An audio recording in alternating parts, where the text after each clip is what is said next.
información. Vamos a dar inicio a esta rueda de prensa con el resultado del segundo Congreso Internacional SILEX. SILEX es una organización de docencia jurídica, pero bueno, vamos a tener aquí esta rueda de prensa. Nos acompañan la doctora Marina Gascón Avellán, licenciada y doctora en Filosofía por la Universidad Autónoma de Madrid. Ella imparte docencia en cursos de doctorado y maestrías en otras universidades y ha realizado estancias de investigación en universidades de Oxford, Turín, Génova y en Chicago. Se encuentra también con nosotros el doctor Manuel Atienza, licenciado y doctor en Derecho por la Universidad de Oviedo, catedrático de la Universidad de Alicante y experto en procesos penales en el marco del sistema penal adversarial. Y desde luego está con nosotros el director de SILEX, el doctor Juan Antonio García Amado, uno de los filósofos del derecho más importantes del mundo latino y catedrático también en filosofía del derecho por la Universidad de León en España. Ahora le cedo la palabra a la maestra en Derecho Adriana Castro. Ella va a conducir esta rueda de prensa haciéndole también algunas preguntas a nuestros panelistas. Adelante. Muchísimas gracias. Vamos a iniciar con el profesor Manuel Atienza, una pregunta que creo que es bastante importante y me gustaría saber por qué considera usted que es en este momento y tan vigente la argumentación jurídica un tema primordial para los juristas. Bueno, porque el derecho no es exclusivamente argumentación, pero hay un aspecto argumentativo que es muy destacado en la práctica y en consecuencia la teoría también, pues la teoría tiene naturalmente que ayudar a la práctica argumentativa de los juristas. O sea, que si uno piensa en lo que es el trabajo de un litigante, de un juez, pues un aspecto muy importante es la argumentación. Necesariamente los jueces o los abogados siempre han tenido que argumentar. Hoy, por razones de cómo son nuestros ordenamientos jurídicos, esta exigencia de argumentación es todavía mayor. Y naturalmente, si se estudian cuestiones sobre la argumentación del tipo, de cuál es la estructura, los tipos de argumentos que se llevan a cabo, los criterios de validez de los argumentos, cuando un argumento es no persuasivo, bajo qué condiciones, pues eso les va a ayudar, claro, en su trabajo práctico. O sea que un jurista en general que sepa argumentar, pues, está en mejores condiciones para realizar su trabajo que otro que carezca de esa capacidad. Muchísimas gracias, profesor. Voy a continuar con la profesora Marina Gascón. Profesora, ¿usted considera que este tipo de congresos, las conferencias que se dan en este tipo de congresos, así como toda la teoría que ustedes como filósofos proponen, tiene trascendencia con el Poder Judicial, toca a los jueces? ¿Está en su fondo? Ahora, sí. Bueno, pues sí, creo que tiene trascendencia y una prueba de ello es que la gran cantidad de jueces y de personas que trabajan de una manera u otra en la justicia asisten a estos congresos. El año pasado ya fue así, y en general a muchos de los cursos o de las actividades que hace SILEX, ¿no? Porque hay una cuestión que diría yo que caracteriza a este congreso, igual que al del año pasado. Primero es la variedad de temas, todos ellos son de interés, creo yo, pero luego el hecho de que siempre se seleccionan o están presentes algunos temas, algunas discusiones que tocan muy directamente con el trabajo del día a día de los jueces y de los abogados. Entonces creo que sí, y Si no fuera así, no se explicaría cómo repiten, ¿no? Creo que sí. Y la última pregunta que voy a plantear yo, porque veo que hay bastantes preguntas por venir. Profesor, nos gustaría saber, profesor García Amado, nos gustaría saber cuál es la clave del éxito de Silex. ¿Por qué considera usted que cuando menos en Iberoamérica, en México específicamente, está teniendo un éxito rotundo? ¿Cuál es la clave de eso? Pues yo, en una fórmula muy simple, diría que porque hay demanda y tenemos para ella una buena oferta. Ahora,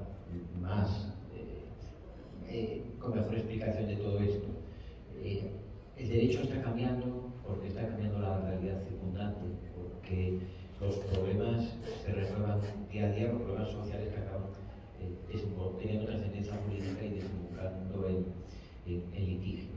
Y como cambia la realidad, cambia el derecho, cambia la manera de aplicarlo, cambian las técnicas, cambian las implicaciones que tienen las sentencias, los contratos de los abogados, la actitud ante las normas.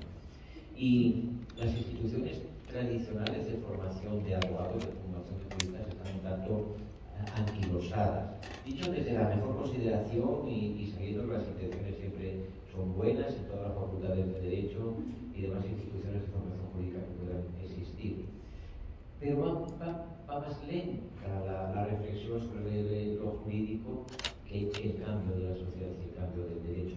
Y nosotros, que somos un grupo pequeñito, una empresa bien modesta, con sede en México, ciertamente, lo que procuramos por encima de todo es que la actualización que brindamos a quienes nos acompañan vaya de la mano de profesores y profesores muy comprometidos y muy capaces para capacitar, y además que tengan una actitud personal de cercanía a ese profesional del derecho que hace el sacrificio de querer formarse y de gastar horas de su tiempo y de su descanso dialogando, escuchando, leyendo, etc.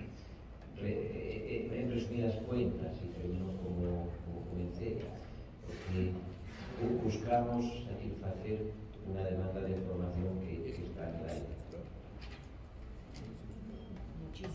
Muchísimas gracias. Voy a ceder el uso de la palabra. ¿Cómo se llama usted? Disculpe. Francisco Javier Olvera. Buenas tardes. Francisco Javier Olvera, de Iniciática. No sé si el Congreso aún continúa, ¿verdad? Acabó bien. Entonces les preguntaría, ¿cuáles fueron los resultados de los puntos medulares a los que llegaron? Y segunda, no sé si en España, ustedes son españoles los tres, al igual que aquí ya son los juicios orales, la oralidad. Me imagino que por eso dice usted que es, y por eso el título del Congreso, el argumento, ¿verdad? Me imagino que por eso lo dice. Si no, la pregunta ahí está, ¿por qué le llamaron de esa manera? Y la tercera, ¿a qué se refiere usted con que las universidades, en especial de Derecho, están anquilosadas?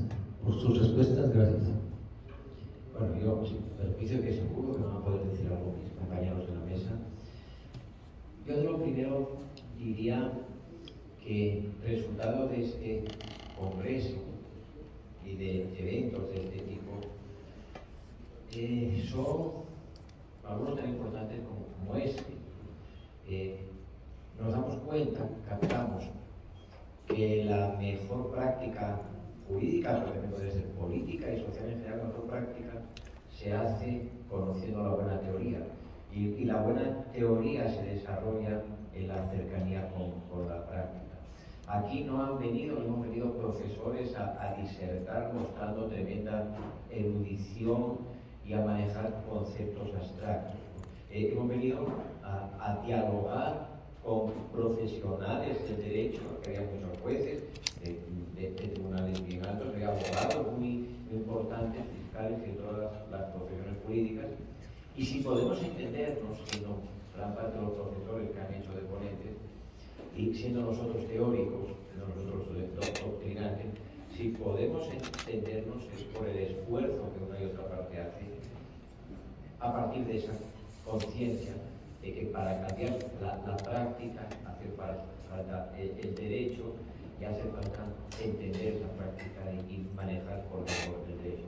Entonces, la conclusión es esa. Tenemos que dialogar, tenemos que aportar, tenemos que afilar las herramientas teóricas para conseguir un derecho mejor, lo cual va a repercutir en un estado en el que haya más calidad de vida y mejores condiciones de libertad y bienestar de los ciudadanos.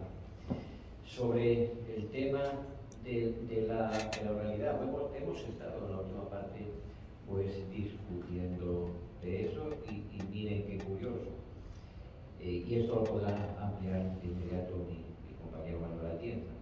Hemos llegado a una cierta conclusión de que lo de la oralidad es un mito que tal vez se ha vendido desde países o agencias que tienen más interés en exportar con cierto ánimo imperialista que en que mejoren las condiciones procesales en un país, como puede ser México, o de que sean mejores los derechos de los justiciables. No, nosotros que somos, algunos de nosotros somos, se supone que un poquito expertos en materia de argumentación jurídica, somos al mismo tiempo escépticos en esa idea de que argumentar es decirse muchas cosas muy rápido en un proceso para que un juez improvise una decisión y oralmente la comunique allí a todos los que están ahí. La tercera pregunta no recuerdo cuál era. Si hay algunas conclusiones. El anquilosamiento de las facultades de derecho. Bueno, durante mucho tiempo se pensó que el derecho se componía de normas, conceptos, valores, ideas que eran fijas, que no cambiaban, que no mutaban. Cambia la sociedad, avanza la historia, pero el derecho es siempre el mismo en su contenido principal. Y muchas facultades de derecho, y también en España, que es nuestro país, se sigue enseñando así. Vamos a enseñar el concepto de compraventa, vamos a enseñar el concepto de acción procesal, vamos a transmitir al estudiante qué es una constitución, pero haciéndolo igual, estamos en España y lo enseñamos igual que si estuviéramos en Alemania, diferencias idiomáticas aparte, o en México o en Chile. El derecho es lo mismo y es una realidad incontaminada de política, incontaminada de economía, incontaminada de historia. Bueno, eso convierte a las facultades de derecho, a muchas, y hablo de todas las de mi país, en una especie de dinosaurios que ya más parecen piezas de museo que lugares que tengan una utilidad cierta para la transformación social y para el mejor trabajo de los profesionales. Pero yo estoy seguro que Manuel Atienza quiere decirnos algo más sobre el tema de la realidad. Bueno, coincido completamente. Yo creo que hemos hablado de muchas cosas aquí en el Congreso, pero la idea fundamental diría que es esa, la de aproximar la teoría y la práctica del derecho, porque el derecho es una cosa práctica, naturalmente. Y a veces para aproximarlo hay que entrar en cuestiones que pueden parecer muy abstrusas, ¿no? Sobre qué concepción del derecho es la más adecuada precisamente para lograr ciertas finalidades prácticas. Respecto a la realidad también estoy muy de acuerdo. Yo creo que ese es un fenómeno que se ha producido y es un fenómeno ideológico, o sea que en realidad se parece bastante a un engaño masivo. O sea que se ha pensado, se ha vendido el producto, por hablar así, de que una vez que se introduce la oralidad, entonces se mejora muchísimo lo que es la percepción de justicia. Claro, se mejoran algunas cosas, naturalmente más rápido, pero hay otros valores con los que hay que votar. Y sobre todo, la buena justicia, las buenas decisiones tienen que estar bien fundamentadas. Y el problema de fondo es hasta qué punto se puede fundamentar, argumentar bien en ese sistema oral que está pensado además para modelos diferentes, ¿no? Y respecto a la última cuestión, que también coincido de todo con Juan Antonio, yo creo que vivimos en un momento de gran crisis de la universidad, de la educación, probablemente pero de la universidad. En el caso del derecho, me parece que hay razones para pensar no solamente en México, en España ocurre lo mismo, y lo mismo probablemente en todos los países del mundo occidental. Yo no sé ya si está siendo el centro de formación de los juristas, las facultades de derecho. En algunos aspectos me temo que no. Y en ese sentido, pues efectivamente, congresos como estos, primero, permite que estén presentes juristas de muy diversas ramas. Claro, uno habla desde fuera, uno pensar, este es jurista, o es de derecho, sí, pero hay muchas maneras muy distintas de ser. Y esto es una cosa que es muy frecuente. Poder discutir, los que aquí estamos somos filósofos del derecho, había también pues, procesalistas, civilistas, litigantes, constitucionalistas, esto es una cosa realmente creo yo que importante.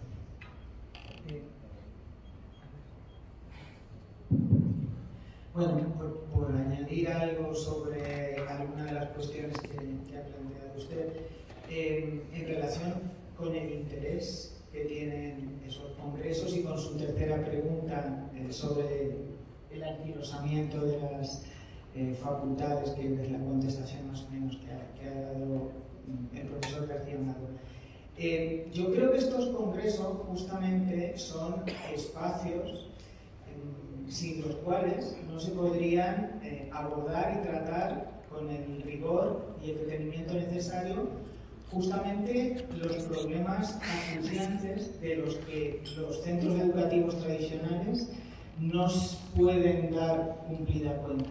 Primero porque por razones obvias van siempre detrás, y luego porque quizás, esto ya no es por razones tan obvias, pero bueno, no han dado o no están dando siempre los pasos que se tendrían que dar en los currícula y en las actividades que se realizan en su interior para tratar también de estos problemas. Por ejemplo, en el congreso que hemos acabado ahora, pues se han abordado, aparte de otros muchos temas que son siempre temas y problemas permanentes, ¿no?, del derecho, se han abordado los problemas que plantea, los retos que plantea al derecho la inteligencia artificial, ¿no? La presencia cada vez mayor de procesos de logaritmización de muchos procesos jurídicos, igual que se ha hablado también de muchos problemas que tienen que ver con el mundo de la prueba, con el contexto de la prueba en los tribunales,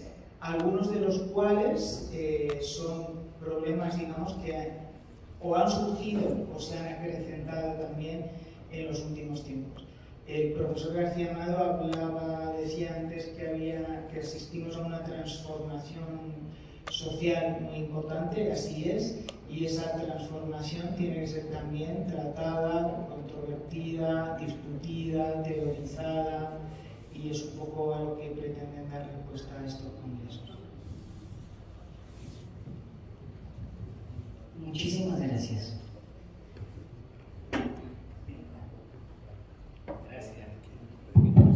Buenos días, profesores. Javier Bautista Mejía para la plataforma digital linjournal.com. Existe un viejo precepto jurídico mexicano que dice: la ignorancia de la ley no te exime de su aplicabilidad. ¿A qué me refiero con esto? Me gustaría saber si en su oferta académica, decimos propiamente, es exclusivamente destinada a juristas, a doctores en Derecho, o si existen personas, por decir así, del público en general, que puedan tener acceso a este conocimiento. Pero ¿a qué me refiero? En esta época la argumentación es importantísima, tanto en los debates, en cualquier tema, debate histórico, debate político, pero no, desgraciadamente vemos como la gente en todas partes, incluso hasta profesionistas, no se expresan con argumentos, se expresan con falacias, con burlas, con mentiras. Entonces quisiera saber eso, primero, si en su oferta puede cualquier persona con interés genuino, claro, no nada más para curiosidad, que tenga un interés genuino en formarse, poder acceder a su conocimiento, a este conocimiento. Segundo, veo que tratan mucho el tema de la inteligencia artificial ya ustedes como juristas, pero a mí me gustaría saber qué tanto ha penetrado estas herramientas que son pues controvertidas, principalmente en el ámbito de la argumentación, de la textualidad, del saber, para manipular o ejercer una cierta acción sobre textos jurídicos, ya sea contratos, demandas, querellas, todo eso, porque ya se está haciendo, ya están probando algunas herramientas, por ejemplo, ChatGPT, la herramienta ya han hecho algunas pruebas los investigadores, cómo puede el bot interpretar un contrato, interpretar el derecho, pero ahora Google ya sacó, primero sacó Bard, y ahorita ya sacó Gemini 1.5 Pro, que es una herramienta mucho más poderosa interpretativamente hablando, que ya puede entender muy bien los preceptos constitucionales o jurídicos de un texto legal. Entonces ustedes, ¿qué tanto, quisiera saber, todo esto que les estoy diciendo, qué tanto ha penetrado en su ámbito de la vida real, de su realidad inmediata? Gracias. Sí, muchas gracias. Algo en lo que crean que estamos de acuerdo nosotros tres, hablo por mí y por mis compañeros en la mesa, es en lo siguiente: falta pedagogía jurídica en la sociedad. Los políticos, los abogados, los profesores, hablamos de Estado de Derecho, de derechos fundamentales, de control de convencionalidad, de constitucionalidad, de muchas cosas. Y la sociedad, el hombre y la mujer de la calle, el honesto ciudadano, a menudo no entiende el contenido de esos conceptos, ni las implicaciones, es decir, lo que nos estamos jugando.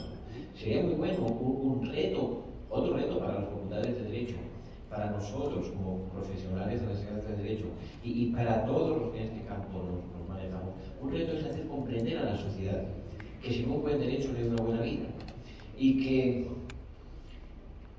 en efecto la ignorancia de la ley no exime de su cumplimiento, pero que lo que nos está pasando en este momento es que muchos que desde el poder conocen perfectamente la ley, abogan abiertamente por su incumplimiento y prefieren jueces sumisos, prefieren ciudadanos miedosos, favorecen a quienes toleran las corrupciones y las ilegalidades más evidentes. Entonces es muy difícil luchar contra esa tergiversación del orden constitucional debido solamente desde los tribunales o desde las oficinas de abogados.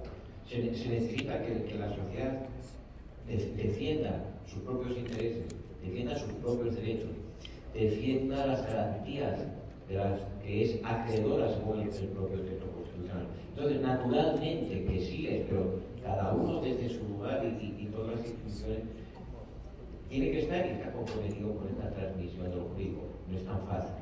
No es tan fácil porque hace rato que en nuestros países se crean una especie de cortafuegos o de barreras defensivas. En nuestro país, España, hay todo un afán ahora mismo por parte de la clase política para conseguir impunidad, es decir, para hacer cosas que se sabe que son manifiestamente ilegales e inconstitucionales, pero manipulando a los ciudadanos a través de los medios de comunicación serviles para que se tolere lo que jurídicamente no tiene una presentación. Más modestamente, usted cuando me preguntaba por Siles, bueno, se hace lo que se puede dado nuestro tamaño chiquito, pero vean, nosotros hemos ofrecido un curso, recientemente un curso de filosofía política. Ustedes han mencionado falacias. Hemos hecho un curso con un gran experto italiano que habla un español perfecto sobre falacias en el derecho y en el razonamiento jurídico. Se viene para dentro de 6 meses un curso muy bien estructurado sobre inteligencia artificial y decisión judicial. Tenemos la preocupación y nos ocupamos con esos temas bien conscientes de su importancia, pero necesitamos esa conexión con el público y con la sociedad para que también sepan valorar la importancia de la argumentación para que no nos engañen los políticos o los conciudadanos con sus falacias, la importancia de nuestros derechos para que no nos vendan mercancía dañada haciendo pasar por constitucional lo que no lo es, y así sucesivamente. Y sobre la cuestión de la inteligencia artificial, que es muy interesante, que planteaba, yo me permitiría pasarle la respuesta a Marina Gascón, para que sí sabe de esto y a fondo sobre de qué manera puede afectar la inteligencia artificial, que como usted citaba, a la administración de la justicia, del trabajo en el Poder Judicial. Bueno, esto que llamamos así en general inteligencia artificial, donde se mezcla lo que más propiamente se llama inteligencia artificial y a los procesos de algoritmización, que es un poco más a lo que hacía usted referencia, realmente ya están aquí, ya han penetrado en muchos espacios de ejercicio jurídico y de la administración pública, van a seguir penetrando y vamos a tener que hacer dos cosas. Primero, reflexionar sobre si los cambios que están ya suponiendo la presencia de todos esos procesos en las administraciones, sean en las administraciones públicas o en la administración de justicia, si son, digamos, cambios radicales que nos obligan a repensar el sentido de numerosas instituciones jurídicas o si las cosas pueden seguir como están. Y nos pone delante otro reto, que es un reto mucho mayor, creo yo, que es el de la posible incorporación, que se planteará como una posibilidad real también cuando el desarrollo brutal de la inteligencia artificial pueda poner de una manera ya mucho más generalizada en manos de los tribunales, sobre todo,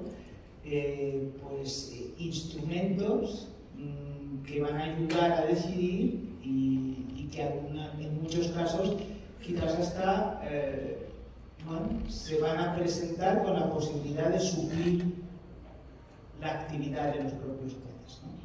Eso como retos últimos, ¿no? O sea, como objetivos últimos, pero es bueno que empecemos a discutir de esas cosas antes de que estén aquí. Lo que está aquí ya es mucho, pero lo que en el horizonte se avizora como una posibilidad es algo mucho más radical, y entonces conviene reflexionar sobre esas cosas.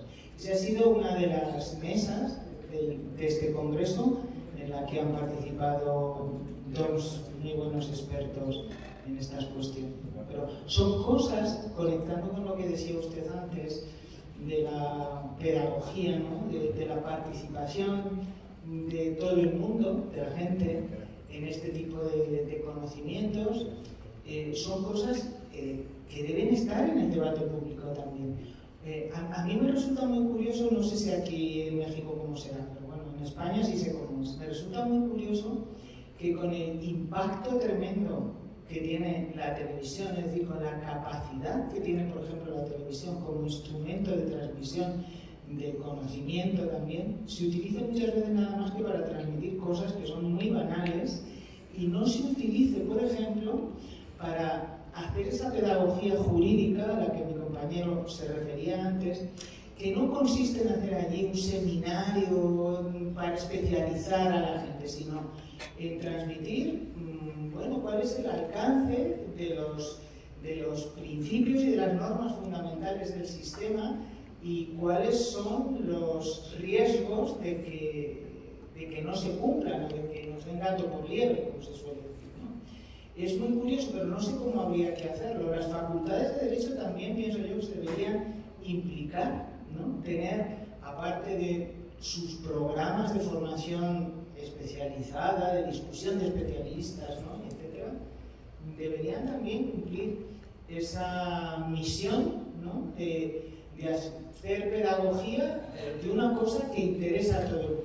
Todo el mundo es un ciudadano, todo el mundo es un sujeto político que vive en la sociedad y por tanto no puede dejar o estar reservados los asuntos de la polis exclusivamente al conocimiento de unos pocos. Eso no puede ser. Nada más acotando, profesora, lo que usted dijo acerca de este último tema, ya el ingeniero Arthur C. Clarke, el escritor e ingeniero, hace 40 años había establecido, cuando escribió la 2001 Odisea del Espacio, que entre más complejo, más tecnologizado, por decir así, está el medio, más banal se torna el mensaje.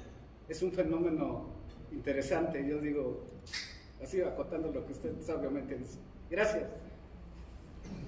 Sí, buenas tardes. Rosario Martínez, del portal de Biopolítica. Bueno, hablando de argumentos, escuchaba yo a un presidente de un Tribunal Superior de Justicia de la Ciudad de México que decía, en razón de pedir más presupuesto para la institución, que solamente así podría tener el equipamiento, ¿no?, la tecnología para digitalizar la institución y poder abatir el rezago que se tiene de la carga de trabajo, con tantos juicios y todo lo que se trata.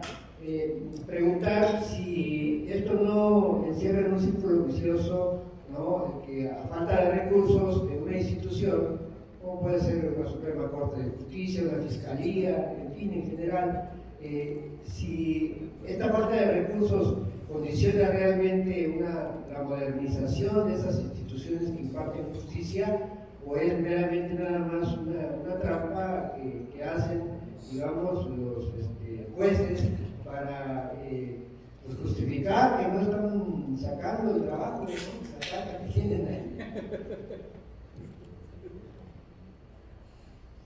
Bueno, veamos, es importante que la justicia tenga recursos, pero dos jodas teóricas, pero no muy verdaderas.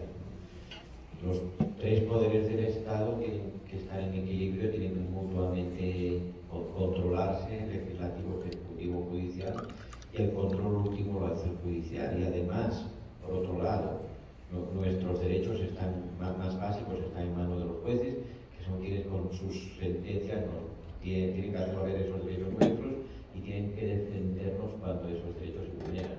Una manera de asfixiar al Poder Judicial es cerrarle el grifo, valga la expresión, es recortarle los recursos. Cuando el Poder Judicial no tiene recursos, sufren nuestros derechos y se benefician los otros poderes porque se hace más liviano el control que los jueces ejercen sobre los mismos. Ahora bien, y lo voy a adentrar de un modo que yo pretendo que sea bien matizado, no solo es una cuestión numérica o cuantitativa, no es solamente cuánto presupuesto tiene el Poder Judicial, también es cómo se administra, cómo se gestiona y para qué se invierte.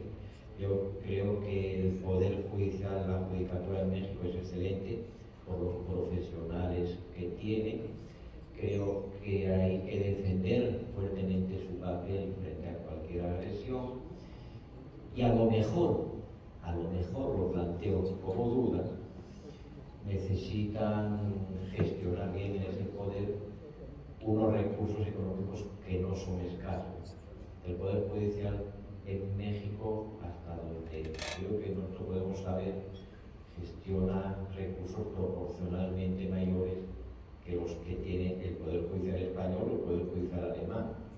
Entonces, yo con esto jamás yo insinuaría que hay que recortar esos recursos, sino que es un reto para el propio Poder Judicial gestionarlos del modo más efectivo para que a la postre se beneficien legítimamente los ciudadanos.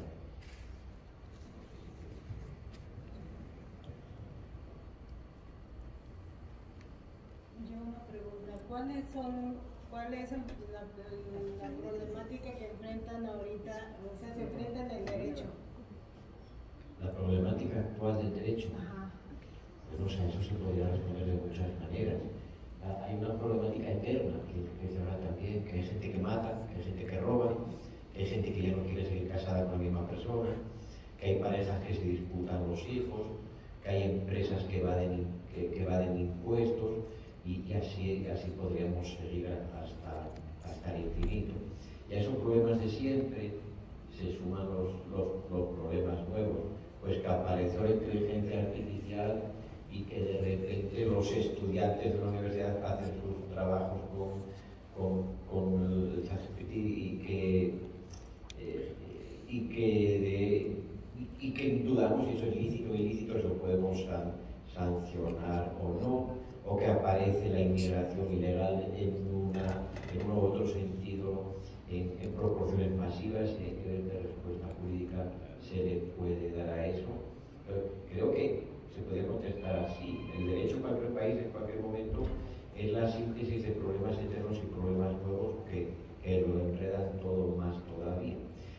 Por eso hacemos mucha falta a nosotros, permítame esta reivindicación gremial. Por eso hace falta, bueno, en un país hace falta buenos arquitectos para que las casas no se caigan, buenos ingenieros para que los aparatos funcionen, buenos pilotos para que vuelen los aviones, y buenos profesionales de derecho para que la sociedad no se suma en el desorden y para que los problemas sociales no se tengan que resolver a tiros, sino civilizadamente, porque el derecho es un elemento civilizatorio. Perdón, nuevamente, me surgieron dos preguntas.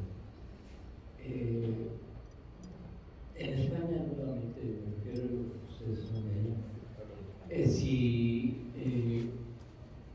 en un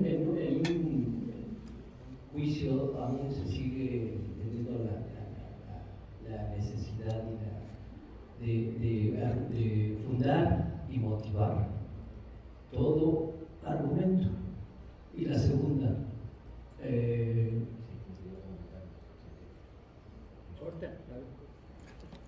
si en España se sigue, mire, sobre si es derecho, en las sentencias, en los juicios, hay necesidad de fundamentar, de motivar. Y naturalmente hemos estado hablando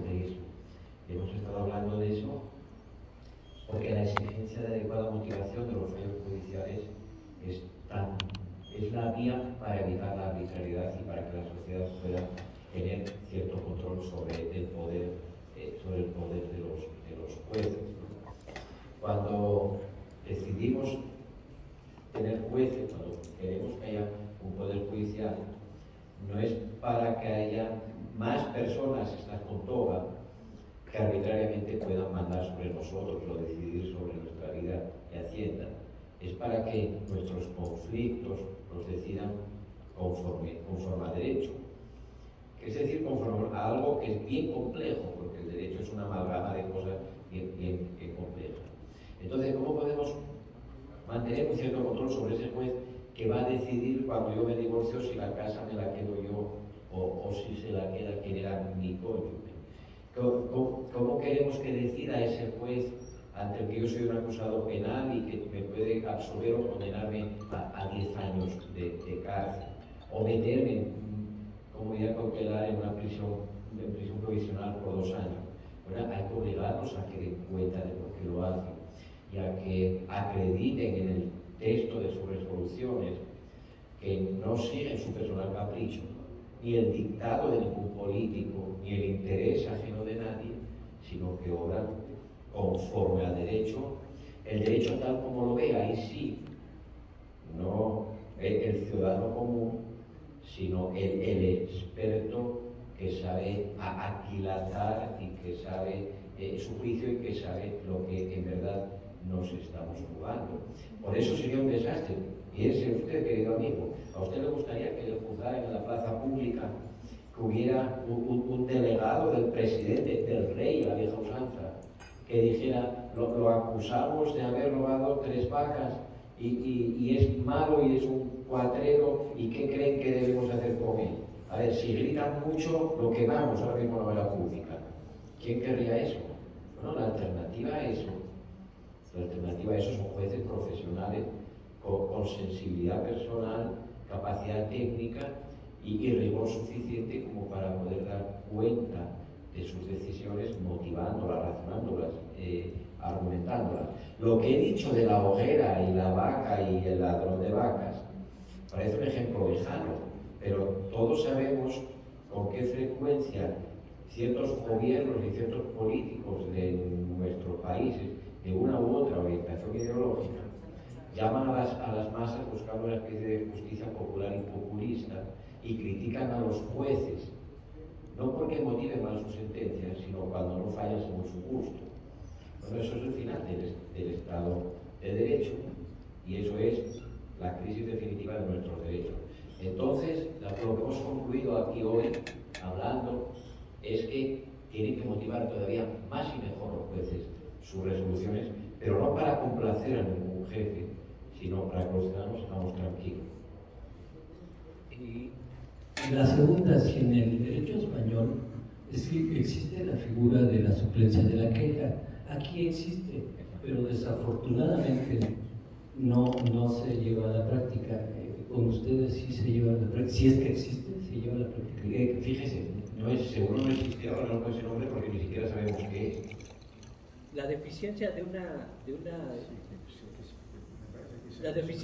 denuncia que presenta el abogado y que la debe de suplir precisamente el órgano jurisdiccional. Sí, una omisión que digamos que puede suplir, es una medida antiformalista que efectivamente en España yo creo que no la tenemos.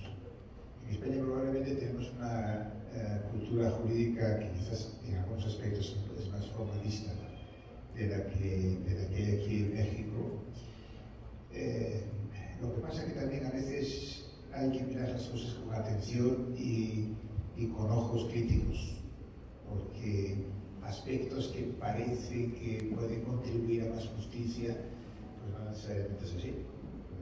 Por ejemplo, el activismo judicial. Entonces da la impresión de que si el juez piensa que lo más justo sería tomar una decisión que sin embargo no es la decisión establecida en las leyes o en la Constitución, pues se toma. Y muchas veces ya se aplaude y se ve bien, pero claro, esto hay que verlo a medio y largo plazo. Entonces esto puede ser muy equivocado porque erosiona aspectos fundamentales del derecho de los que depende efectivamente que pueda haber una vida civilizada y a más largo plazo que pueda haber realmente más justicia, ¿no? O sea que la justicia no solamente es algo inmediato, uno tiene que verlo en un contexto más amplio. Muchísimas gracias. Perdón, adelante. Si nos pusiera otro ejemplo que es un buen ejemplo. México creo que es el único país del mundo que yo sepa, junto con Brasil, donde no existe, se escrito unas deliberaciones en el tribunal, por ejemplo, la Corte Suprema. La deliberación se televisa y pasa en Brasil. Claro, entonces uno, en principio, desde fuera diría, pues mucho mejor, mucho más racional, mucho más abierto, pero no sé, más que los estudios que hay, pues muestran que no. Por ejemplo, que la verdadera deliberación no tiene lugar ahí, ante el público, sino tiene lugar en otros espacios que se desarrolla en peores condiciones, ¿no? O sea, que a veces hay que, digamos, que ir más allá de las apariencias y tratar de ver cuál es la realidad más importante. Muchísimas gracias. Profesores, por razones de tiempo, les agradezco mucho el conocimiento que nos están regalando acá y a los medios de comunicación presentes también les agradezco el haber estado aquí y los planteamientos y preguntas que efectuaron. Sin más, por mi parte, concluimos entonces con la rueda de prensa. Muchas gracias.